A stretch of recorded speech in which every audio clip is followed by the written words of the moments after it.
Azərbaycan, Pakistan. Bu ifadə dostluq, qardaşlıq, müttəfiqlik və tərəfdaşlığın simvolu kimi xarakterizə olunur. İki ölkə arasındakı münasibətlər həm də qlobal sülhə, əmin-amanlıq və sabitliyə mühüm töhfə kimi səciyyələndirilir. Əsası 9 iyun 1992-ci ildə qoyulmuş bu münasibətlər sistemi hazırda özünün ən yüksək mərhələsinə, strateji tərəfdaşlıq səviyyəsinə qədəm qoyub. Təsadüfi deyil ki, fevralın 24-də ölkəmizə rəsmi səfərə gələn Pakistanın baş naziri Məhəmməd Şahbaz Şərif, Azərbaycan prezidenti İlham Əliyevlə mətbuata birgə açıqlamasında ölkəsinin rəsmi Bakı ilə əməkdaşlığını yüksək qiymətləndirib, iki ölkənin beynəlxalq gündəlikdə duran strateji məsələlərdə töhfəsinə xüsusilə toxunub. Bugün Azərbaycanla Pakistanın mənəvi, siyasi, iqtisadi, hərbi və humanitar bağlar birləşdirir. Bu sahələr üzrə əməkdaşlıq ən yüksək formada, ölkə parlamentləri səviyyəsində təmsil olunur. Daimi yüksələn xətt üzrə inkişaf edən bu əlaqələrin perspektivlərindən danışmaq isə yerinə düşər. Dövlət Neft şirkəti ilə qardaş ölkənin müvafiq təsisatları arasında anlaşma memorandumlarının imzalanması, Naxçıvanla Pakistanın Pəncab əyalətinin Lahor şəhəri arasında mədəniyyət, turizm, şəhərsalma, elm, təhsil və iqtisadiyyat sektorlarında müvafiq əməkdaşlığa dair sənədlər və onların mübadiləsi iki ölkənin gömrük təsisatları arasında əməkdaşlığı stimullaşdırılmasına töhfə verəcək razılaşmalar artıq bu müttəfiqliyin bugünü və sabahının carçısıdır. Çünki bu təkcə ayrı-ayrı sahələr üzrə əməkdaşlığı əks etdirmir. İki ölkənin, iki dövlətin və iki xalqın yaxınlığını simvolizə edir.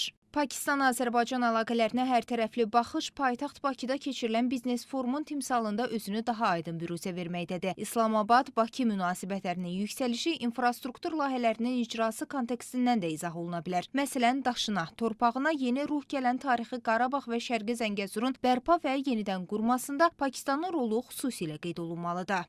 Dost və qardaş Pakistana bu sahədə dəstək göstərilməsində, təmir bərpa işlərinin icrasında isə Bakı Abadlıq Xidməti Məhdud Məsuliyyətli Cəmiyyətinin fəaliyyəti xüsusilə diqqət çəkir. Qurum paytaxt İslamabadda icrasına başladığı layihələrdən birini artıq yekunlaşdırıb. Hədəf daha 3 layihənin tamamlanmasıdır.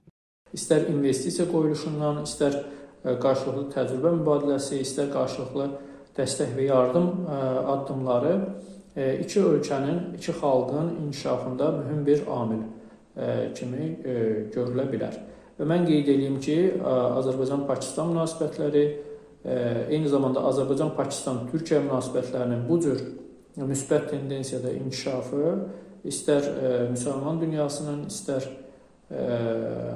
Avrasiyanın, istər də dünyanın inkişafında sülh və sabitliyə töhfə verilməsində mühüm bir amil kimi dəyərləndirilə bilər. Növbəti mərhələdə hədəf münasibətlərin daha da dərinləşdirilməsidir. Ekspertlərin proqnozlarına görə ölkələr arasında iqtisadi əlaqələrin dayanıqlılığının stimullaşdırılması, sərmayə qoyuluşlarının təşviqi və gücləndirilməsi perspektiv üçün labüddür.